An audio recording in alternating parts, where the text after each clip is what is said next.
നമ്മൾ ജീവിച്ചിരിക്കുന്ന ഈ സമീപകാലങ്ങളിൽ ലോകത്തിലെ ഏതെങ്കിലും ഒരു രാഷ്ട്രത്തിൽ നിന്ന് വരാവുന്ന ഏറ്റവും പ്രധാനപ്പെട്ട ഒരു ഡാറ്റ അല്ലെങ്കിൽ ഏറ്റവും പ്രധാനപ്പെട്ട ഒരു തീരുമാനം എന്ന നിലക്ക് നമ്മളിതിനെ കാണണം. വരാനിരിക്കുന്ന ഡാറ്റ നിശ്ചയമായിട്ടും ലോകത്തിൻ്റെ ചരിത്രത്തിൽ തന്നെ ഏറ്റവും പ്രധാനപ്പെട്ട ഡാറ്റകളിൽ ഒന്നായിരിക്കും എന്ന കാര്യത്തിലും യാതൊരു സംശയവുമില്ല. അതായത് ഇന്ത്യ പോലൊരു മഹാരാജ്യത്ത് എത്ര ജാതികളുണ്ട് എന്നതുകൂടെ കൃത്യമായിട്ട് സ്പെസിഫിക് ആയിട്ട് കിട്ടും എന്നതാണ് ഇതിലെ പ്രധാനപ്പെട്ട കാര്യങ്ങളിൽ ഒന്ന്.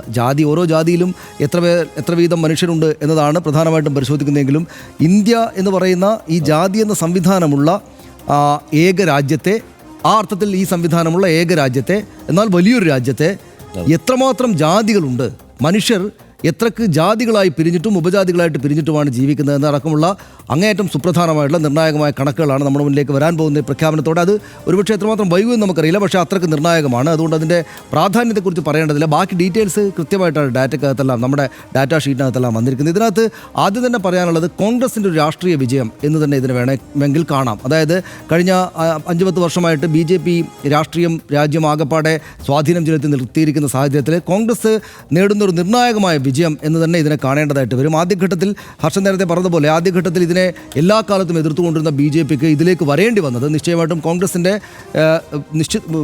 ഉറച്ചു നിന്നുള്ള ഈ ഒരു നിലപാടിലൂടെയും മറ്റുമാണ്. എന്ന് മാത്രമല്ല, അവർ തെലങ്കാനയിലും കർണാടകയിലുമൊക്കെ ഈ ജാതി സർവേ നടത്തി അതിൻ്റെ പേരിൽ അവർ സംവരണം കൂട്ടി പ്രഖ്യാപിച്ചു. അതൊക്കെ ഇപ്പോൾ കേന്ദ്രത്തിൻ്റെ കോർട്ടിലാണ്. അവരുണ്ടാക്കി വെച്ചിരിക്കുന്ന മറ്റൊരു പ്രധാനപ്പെട്ട സമ്മർദ്ദം അല്ലെങ്കിൽ BJPക്ക് മുന്നിലേക്ക് വരുന്ന പ്രശ്നങ്ങളിലൊന്നിൽ ഈ ക്യാപ്പ് മാറ്റണം എന്നുള്ളതായിരിക്കും. 50%-ലേറെ സംവരണം ആകെ പാടില്ല എന്ന സുപ്രീം കോടതിയുടെ ക്യാപ്പ് അവിടെ നിൽക്കുന്നുണ്ട്. 50%-ലേറെ വരാൻ പാടില്ല ഈ ആകെ സംവരണം എന്നത്. അത് പക്ഷേ കർണാടകയിലും തെലങ്കാനയിലും കോൺഗ്രസ് സർക്കാർ അതിനപ്പുറത്തേക്ക് പോയിട്ടുണ്ട്. അത് നിശ്ചയമായിട്ടും അത് തീരുമാനമെടുക്കേണ്ടത് കേന്ദ്ര സർക്കാരും സുപ്രീം കോടതിയിൽ നിന്നാണ് ആ തീരുമാനം വരേണ്ടത്. ഇന്നിപ്പോൾ രാഹുൽ ഗാന്ധി വാർത്താ സമ്മേളനത്തിൽ ഏറ്റവും പ്രധാനമായിട്ട് ഉന്നയിച്ച പോയിന്റും അതാണ് എന്ന് പ്രത്യേകം നമ്മൾ ശ്രദ്ധിക്കണം. ഈ 50% എന്നുള്ള ക്യാപ്പ് മാറ്റണം എന്നതാണ്. അത് നിർണായകമായിട്ടും ഒരു വലിയ നിയമ പ്രശ്നമാണ് മുന്നിലേക്ക് എടുത്ത് വെച്ചുകൊണ്ടിരിക്കുന്നത്. അതിൽ തീരുമാനമെടുക്കേണ്ടത് കേന്ദ്രമാണ്. ഇതിപ്പോൾ ജാതി സെൻസസ് നടത്തുന്നു, അതിൻ്റെ ഡാറ്റ ഈ സർക്കാർ പുറത്തുവിടുമോ എന്ന് നമുക്കറിയില്ല.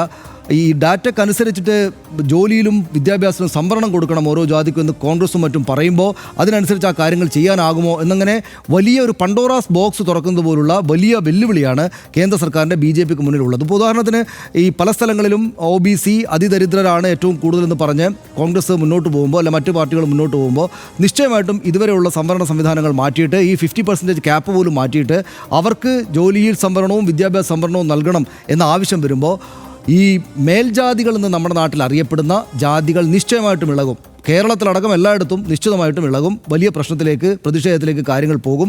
അങ്ങനെ പോകുമ്പോൾ അതിനനുസരിച്ച് തീരുമാനമെടുക്കാതിരുന്നാൽ BJPക്ക് പ്രശ്നമാണ്. തീരുമാനമെടുത്താൽ അവരുടെ വോട്ട് ബാങ്ക് എന്നിപ്പോൾ പൊതുവായി കണക്കാക്കപ്പെടുന്ന ഈ മേൽജാതി വോട്ടുകൾ ഇളകും. പക്ഷേ അതുമാത്രമല്ല BJPയുടെ വോട്ട് ബാങ്ക് ഈ ജാതിയിൽ താഴ്ന്നതെന്ന് കണക്കാക്കപ്പെടുന്ന മനുഷ്യവിഭാഗങ്ങളിൽ നിന്ന് കൂടെ അവർക്ക് വോട്ട് നല്ല ശതമാനം വരാനുണ്ട്. അപ്പോൾ സ്വാഭാവികമായിട്ടും അവരുടെ വോട്ട് ബാങ്കുകളിലെല്ലാം ഇളക്കം ഉണ്ടാക്കുന്നൊരു ബോംബ് കോൺഗ്രസ് പൊട്ടിച്ചിരിക്കുന്നു എന്ന് സംശയിച്ചാൽ അങ്ങനെ വിചാരിച്ചാൽ സംശയിക്കാനില്ല.